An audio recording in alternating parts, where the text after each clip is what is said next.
Om Swastiastu. Perkenalkan, kami dari kelompok 4 akan menyampaikan materi tentang pencahayaan buatan. Sebelum itu kami akan memperkenalkan anggota kelompok kami. Yang pertama, Ikutur Diva Prayoga dengan Nimakir 011. Yang kedua, Gede Diva Mahaputra Setiawan dengan Nimakir 012. Yang ketiga, Imade Lanang Bela Sino dengan Nimakir 013. Selanjutnya, Iputu Egatama Arya Putra dengan Nimakir 014. Saya sendiri Bagus Rama Pramanat Maja Manoba dengan Nimakir 015. Nikadek Kiki Sabitri dengan Nimakir 016. Selanjutnya Inyoman Gede Arya Anandra Putra dengan Nimakir 017. Dan Niputu Mei Lestari dengan Nimakir 018. Materi pertama akan dibacakan oleh teman saya. Perkenalkan, nama saya Niputu Melestari dengan nomor NIM akhir 018. Di sini saya akan mempresentasikan mengenai definisi pencahayaan buatan. Pencahayaan buatan atau artificial lighting adalah sistem pencahayaan untuk memberi sinar atau menyinari. Sumber cahayanya dapat berasal dari berbagai energi yang ada di bumi. Pencahayaan buatan merupakan sistem cahaya untuk memancarkan sinar. Sistem cahaya sendiri merupakan perangkat yang teratur dan saling berhubungan untuk menghasilkan cahaya. Berbeda dengan pencahayaan alami yang menggunakan energi alam atau matahari untuk mendapatkan sinar. Untuk materi selanjutnya akan dijelaskan oleh teman saya. Perkenalkan, nama saya Nikadek Kiki Savitri, NIM akhir 016. Di sini saya akan menjelaskan mengenai komponen pencahayaan. Komponen pencahayaan merupakan bagian dari keseluruhan sistem cahaya. Terdapat beragam jenis komponen pencahayaan tergantung kebutuhan dan penerapan teknologinya. Tidak semua komponen harus terpasang dalam suatu sistem cahaya. Komponen pencahayaan ada 4 macam, yaitu yang pertama, lampu. Lampu merupakan sumber cahaya buatan. Terdapat 5 jenis lampu, yaitu lampu pijar, fluorescent, halogen, HID, dan LED. Yang kedua, luminer. Luminer merupakan rumah lampu yang berfungsi sebagai dudukan atau penggantung lampu serta meneruskan menyaring atau memantulkan cahaya lampu. Luminer disebut juga dengan armatur. Yang ketiga, electronic control gear atau balas merupakan alat untuk mengendalikan arus listrik. Yang keempat, ada kontrol pencahayaan, yaitu alat untuk mengatur tata cahaya buatan. Sekian penjelasan mengenai komponen pencahayaan. Selanjutnya dilanjutkan oleh teman saya. Perkenalkan, nama saya Bagus Rama Pramanat Maja Manoba dengan Nimakir 015. Di sini saya akan menjelaskan materi tentang klasifikasi lampu. Klasifikasi lampu dibedakan menjadi beberapa kelompok. Yang pertama, cara kerja. Yang kedua, arah lingkup dan distribusi cahaya. Yang ketiga, fungsi pencahayaan dan aplikasi pencahayaan. Yang pertama, cara kerja. Terdapat beberapa jenis lampu berdasarkan cara kerjanya. Yang pertama, lampu pijar. Cahaya lampu pijar berasal dari pijaran kumparan kawat atau filament yang terbuat dari wolfram atau tungsten. Bola lampu yang berisi gas bertekanan rendah atau inert gas seperti argon, nitrogen, krypton, dan xenon.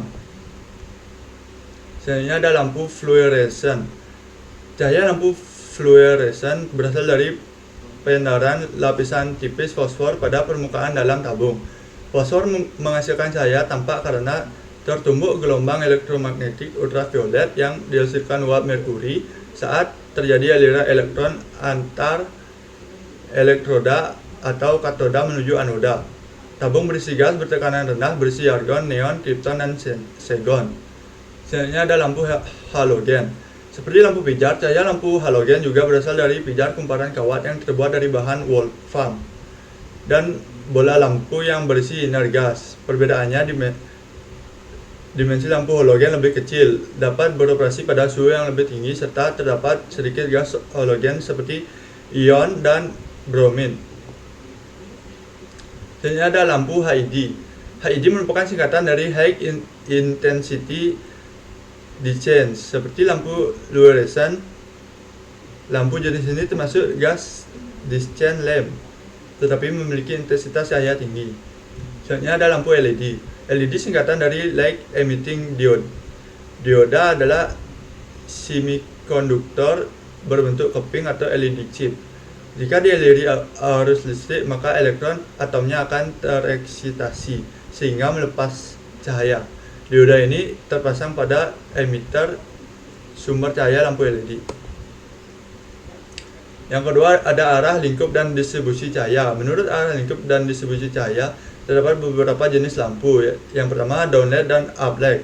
Lampu downlight merupakan lampu yang menyorot ke arah bawah. Biasanya lampu ini ditanam atau digantung pada plafon. Sementara lampu uplight sorotan cahayanya ke atas. Biasanya lampu uplight ditanam di lantai. Kedua jenis lampu ini jika dipasang pada lokasi tertentu akan memberi efek dramatis. Selanjutnya ada side light.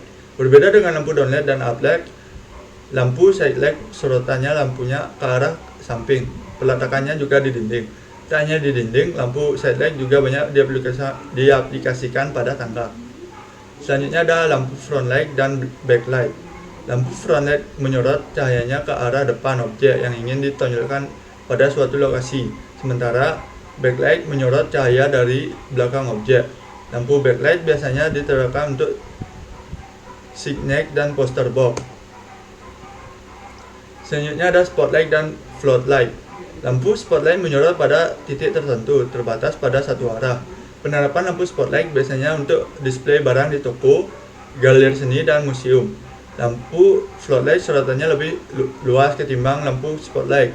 Biasanya lampu ini untuk pencahayaan billboard, arena olahraga indoor dan outdoor, dan trotoar. Dan terakhir direct dan indirect. Lampu dengan distribusi cahaya direct atau langsung memancarkan cahaya dari tabungnya langsung ke objek. Lampu dengan distribusi cahaya indirect atau tak langsung menggunakan media reflektor sebagai sumber cahaya. Yang ketiga ada fungsi pencahayaan. Menurut fungsi pencahayaannya terdapat beberapa jenis lampu. Yang pertama ada general lighting. Lampu dengan fungsi pencahayaan general lighting berfungsi sebagai sumber cahaya untuk aktivitas umum dalam ruang. Dan ini ada touch lighting. Lampu dengan fungsi pencahayaan touch lighting berfungsi sebagai sumber cahaya untuk aktivitas spesifik. Pemasangan titik lampu tidak tersebar. Lampu halogen ideal untuk digunakan pada touch lighting dengan sudut ruang cahayanya 10-38 derajat. Selanjutnya ada accent lighting. Lampu dengan fungsi pencahayaan accent lighting hanya berfungsi untuk efek cahaya tertentu untuk meningkatkan nilai estetis. Pemasangan titik lampu bebas bergantung hasil yang diinginkan. Yang keempat ada aplikasi pencahayaan. Berdasarkan aplikasi pencahayaannya, terdapat beberapa jenis lampu. Yang pertama lampu indoor. Lampu indoor diaplikasikan di dalam bangunan. Intensitas cahaya, daya tahan terhadap cuaca, dan usia pakainya rendah dibandingkan lampu outdoor. Lampu outdoor khusus diaplikasikan di luar ruangan. Selanjutnya ada lampu underwater. Lampu underwater khusus diaplikasikan di dalam air, misalnya kolam air, air mancur, dan akuarium. Lampu jenis ini harus anti air, tahan terhadap cuaca, dan usia pakainya lama. Materi selanjutnya akan dibacakan oleh teman saya. Perkenalkan, nama saya Ketudiva Prayoga, NIM akhir 011. Kali ini saya akan melanjutkan dari materi sebelumnya, membahas tentang sejarah dan karakteristik lampu. Yang pertama ada sejarah lampu. Kata lampu berasal dari kata Yunani lampas yang berarti obor. Lampu pertama ditemukan sekitar 70.000 sebelum Masehi. Batuan berlubang, cangkang, atau benda lain alami lainnya yang ditemukan dipenuhi lumut atau bahan serupa yang dibasahi dengan lemak hewani dan dinyalakan. Manusia mulai meniru bentuk alam dengan tembikar buatan manusia, pualam, dan lampu logam. Sumbu kemudian ditambahkan untuk mengontrol laju pembakaran. Sekitar abad ke-7 sebelum Masehi, orang Yunani mulai membuat lampu terakota untuk menggantikan obor genggam. Setelah itu ada lampu minyak.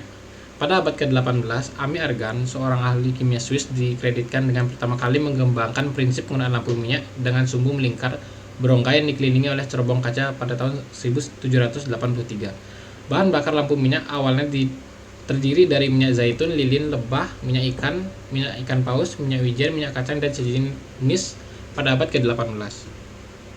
Pada tahun 1859, penguburan minyak bumi dimulai. Lampu minyak tanah pertama kali diperkenalkan pada tahun 1853 di Jerman. Gas batu bara pertama kali digunakan sebagai bahan bakar penerangan sejak tahun 1784. Yang kedua ada lampu gas. Pada tahun 1792, penggunaan komersial pertama dari penerangan gas dimulai ketika William Murdoch menggunakan gas batu bara untuk penerangan di rumahnya di Redruth, Cornwall. Penemu Jerman Friedrich Windsor adalah orang pertama yang mematenkan penerangan gas batu bara pada tahun 1804, dan termolamp yang menggunakan gas suling dari kayu dipatenkan pada tahun 1799. David Mulvey menerima paten lampu gas AS pertama pada tahun 1810. Setelah itu ada lampu pijar listrik pertama. Sir Joseph Swan dari Inggris dan Thomas Edison sama-sama menemukan lampu pijar listrik pertama selama tahun 1870-an. Bola lampu pijar bekerja dengan cara ini. Listrik mengalir melalui filamen yang ada di dalam bola. Filamen memiliki ketahanan terhadap listrik. Resistansi membuat filamen panas ke suhu tinggi. Filamen yang dipanaskan kemudian memancarkan cahaya. Semua lampu pijar bekerja menggunakan filamen fisik. Lampu Thomas Edison menjadi lampu pijar pertama yang sukses secara komersial sekitar tahun 1879. Yang pertama ada lampu neon. Giotto dari Prancis menemukan lampu neon pada tahun 1911. Seperti contoh yang ada di gambar.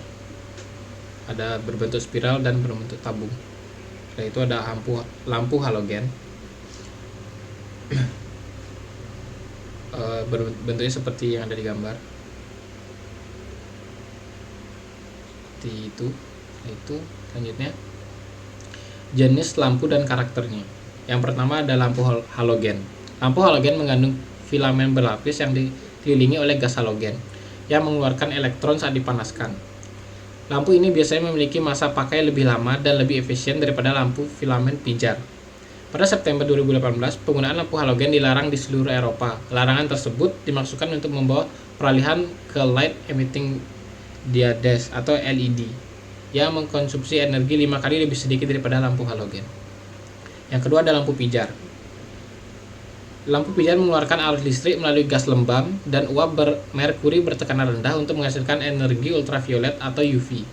Ini menghasilkan radiasi ultraviolet yang diubah menjadi cahaya tampak oleh lapisan fosfor di bagian dalam kaca. Jenis lapisan menentukan spektrum cahaya yang dipancarkan. Yang ketiga ada compact fluorescent lamps atau CFL. Lampu CFL adalah lampu fluoresen yang ujungnya tunggal berdiameter kecil, ditekuk untuk membentuk bentuk kompak, memiliki alas yang memungkinkannya digunakan sebagai pengganti lampu pijar.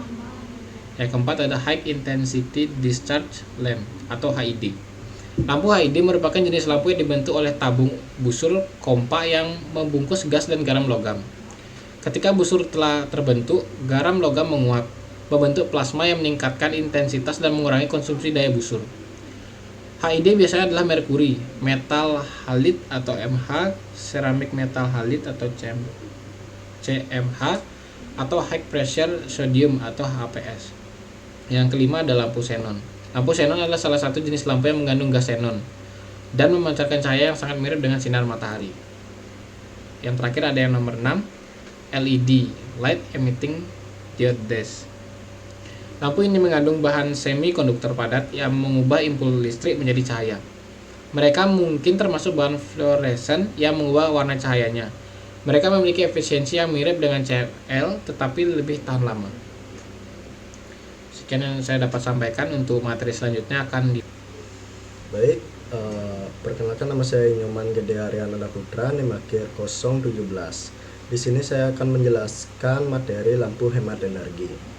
Lampu hemat energi adalah jenis lampu yang dirancang secara khusus agar energi yang dikonsumsi lebih hemat.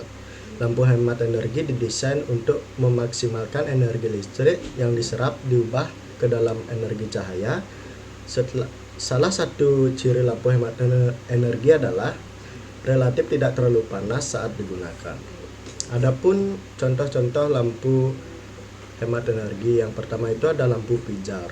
Lampu pijar merupakan lampu pertama yang menggunakan energi listrik dan dikenal secara luas sebagai bola lampu. Cara kerja dari lampu pijar adalah listrik akan menjalar melalui filament, kemudian berpijar serta menghasilkan panas. Warna yang dikeluarkan oleh lampu pijar yakni warna kuning terang dan bersifat sangat hangat sehingga sangat cocok digunakan untuk menciptakan ruangan dengan suasana hangat dan klasik. Lampu pijar dapat menghemat energi sebanyak 25%. Selanjutnya ada lampu TL. Lampu TL atau yang lebih dikenal sebagai lampu neon merupakan jenis lampu yang berbentuk tabung dan lebih hemat energi daripada lampu pijar. Jenis lampu ini berisi tabung gas yang akan bereaksi dengan lapisan fosfor pada tabung lampu, dan jika dialiri listrik, reaksi listrik dengan lapisan fosfor tersebut akan menghasilkan cahaya yang terang. Karakteristik dari lampu ini merupakan cahaya yang dihasilkan sangat terang sehingga cocok digunakan sebagai lampu utama pada ruangan. Lampu neon ini memiliki tingkat efisiensi energi sebesar 33,3%. Selanjutnya ada lampu CVL. Lampu CVL merupakan perkembangan dari lampu neon dengan ukuran yang lebih kecil. Lampu jenis ini sudah banyak dijumpai di rumah-rumah dengan berbagai bentuk, seperti melingkar maupun jari-jari. Lampu CVL menggunakan teknologi yang sama dengan lampu TL, namun lampu CVL memiliki tingkat efisiensi sebesar 75% sehingga jauh lebih hemat. Meskipun sudah termasuk kategori hemat energi, lampu jenis ini masih menghasilkan panas yang lumayan ketika menyala. Sebaiknya jangan langsung memegangnya pada saat sedang menyala ataupun seketika dimatikan. Selanjutnya ada lampu LED. Lampu LED merupakan jenis lampu yang paling hemat energi karena efisiensinya mencapai 80%. Lampu LED lebih hemat dibandingkan lampu CVL. Selain lebih hemat, usia lampu LED secara teori dapat mencapai 15 tahun. Adapun perbedaan lampu LED dengan lampu CVL terletak pada pendaraannya. Jika pada lampu CVL menggunakan tabung yang di dalamnya terdapat lapisan fosfor, pada lampu LED menggunakan lampu LED. Lampu LED adalah salah satu komponen elektronika jenis dioda yang memiliki sifat khusus yakni mengeluarkan cahaya pada saat dialiri arus listrik. Jadi dari keempat lampu yang telah disebutkan, lampu yang paling hemat energi adalah lampu LED dengan tingkat efisiensi energinya mencapai 80%.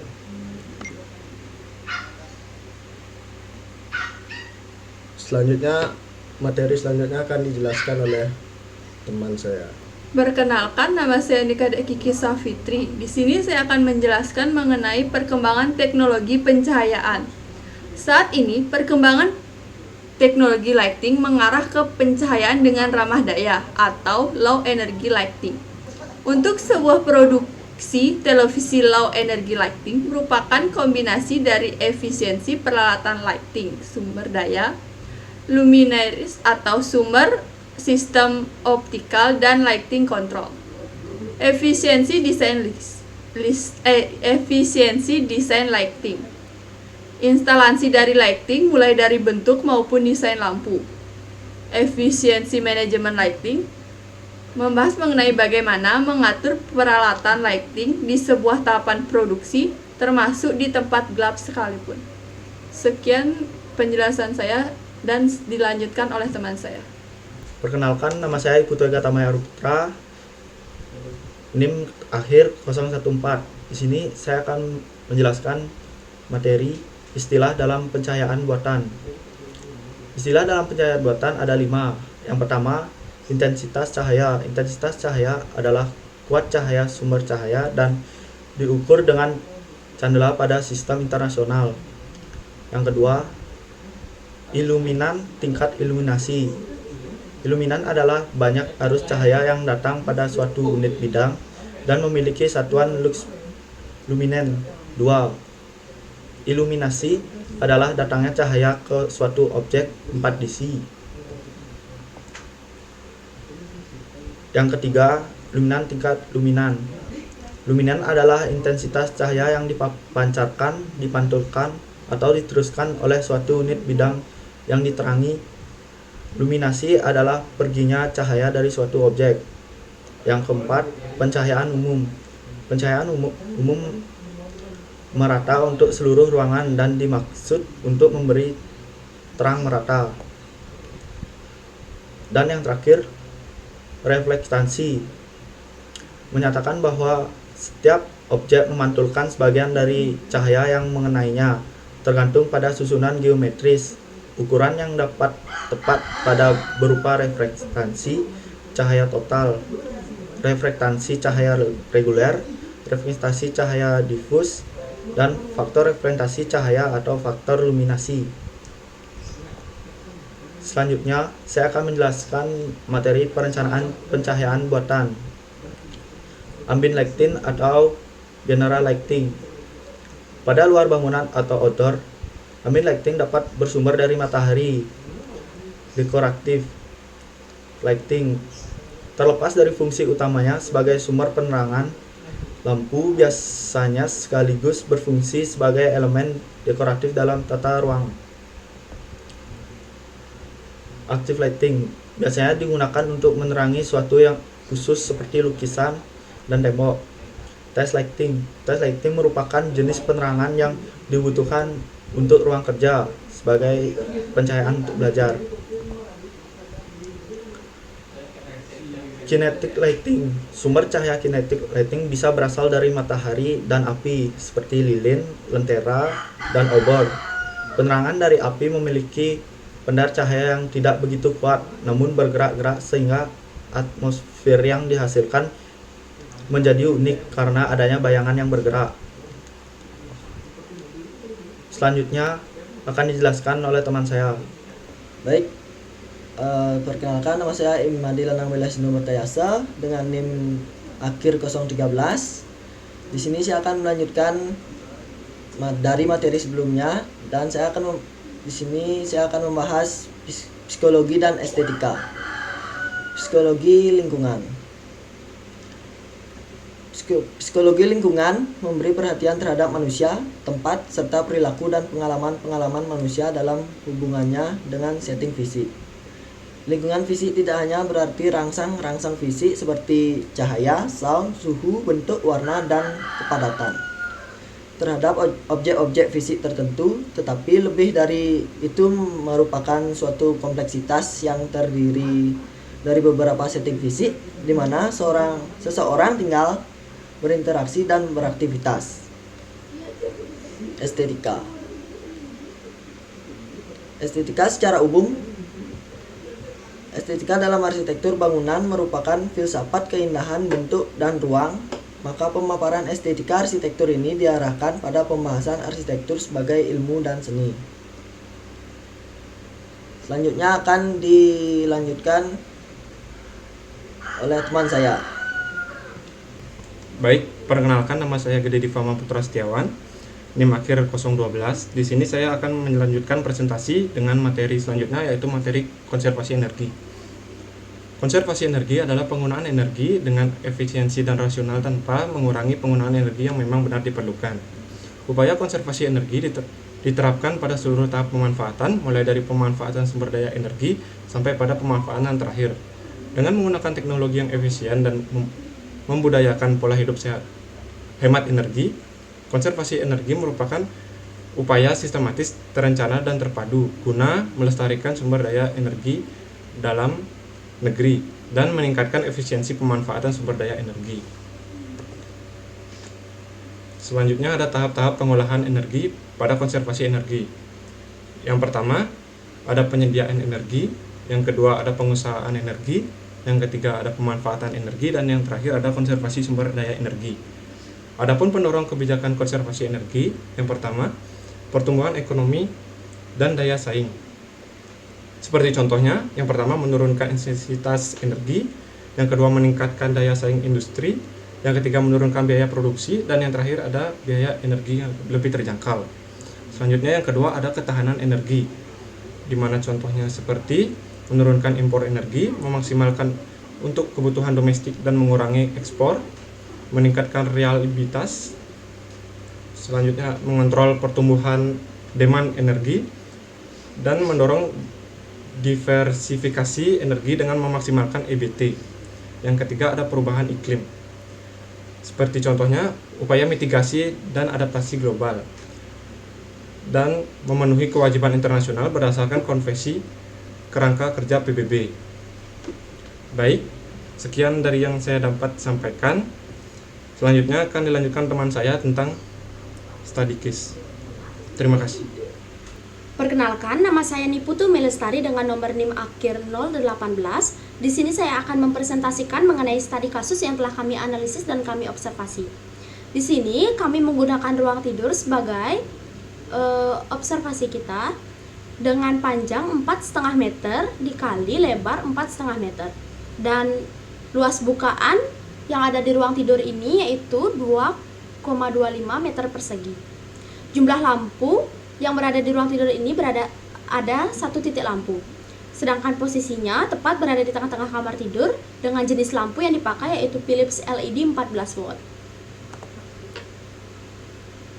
Berdasarkan dari observasi, adapun analisis pencahayaan buatan yang telah kami dapatkan dan berdasarkan hasil pengukuran dengan menggunakan lux meter, kami mendapatkan rata-rata pengukuran pencahayaan buatan pada ruang tidur ini yaitu 95 lux. Hasil pengukuran pencahayaan buatan tersebut terbilang kurang baik dan membutuhkan kuat pencahayaan yang lebih tinggi apabila dibandingkan dengan BSN atau Badan Standarisasi Nasional dengan rata-rata yaitu 120 hingga 250 lux. Upaya yang dapat kami lakukan yakni dengan cara mengganti lampu dengan watt yang lebih tinggi atau mungkin dapat menambahkan titik lampu pada ruangan tersebut. Selanjutnya, untuk mengkaji kesesuaian lampu, kita memerlukan perhitungan luminer. Di sini saya mendapatkan hasil perhitungan yaitu 3240 lumen. Berdasarkan data observasi ruang tidur yang kami observasi yang menggunakan 1 titik lampu dengan daya watt 14 watt, dapat dikatakan bahwa hal tersebut tidak sesuai dengan perhitungan lumen di atas. Jadi, seharusnya ruang tidur tersebut menggunakan alternatif jenis dan tipe lampu yang digunakan, antara lain jenis lampu yaitu incandescent classic tone standar dengan tipe lampu LED bright Philips 13 watt. Jumlah titik lampu yang awalnya 1 titik ditambahkan 1 titik kembali jadi totalnya 2 titik dengan total arus cahaya yang dipaparkan lampu totalnya 3200 lumen dan masing-masing lampu memaparkan 1600 lumen. Dengan CT 6500K dengan menggunakan temperatur warna lampu cool daylight. Terima kasih. Selanjutnya akan saya kembalikan ke moderator. Perkenalkan, nama saya Dabugus Lama Pramanat Majan Manuaba dengan NIM akhir 015. Di sini saya akan menyampaikan kesimpulan dari studi kasus yang kami lakukan. Dari penelitian yang kami lakukan, kesimpulan yang didapat dari pengukuran intensitas cahaya buatan dengan lux meter menghasilkan data pengukuran pencahayaan buatan yang telah kami lakukan di ruang tidur rata-rata hasil data pencahayaan yakni 95 lux. Hasil pengukuran pencahayaan buatan tersebut terbilang kurang baik dan membutuhkan kuat pencahayaan yang lebih jika dibandingkan BSN atau Badan Standarisasi Nasional. Rata-rata kuat pencahayaannya yang diperuntukkan untuk ruang kamar yaitu 120 sampai 250. Upaya yang dapat dilakukan yakni dengan cara mengganti lampu dengan watt yang lebih tinggi atau mungkin dapat menambahkan titik lampu pada ruangan tersebut. Sekian yang dapat kami sampaikan. Terima kasih dan saya tutup dengan Param Santi. Om Santi Santi Santi.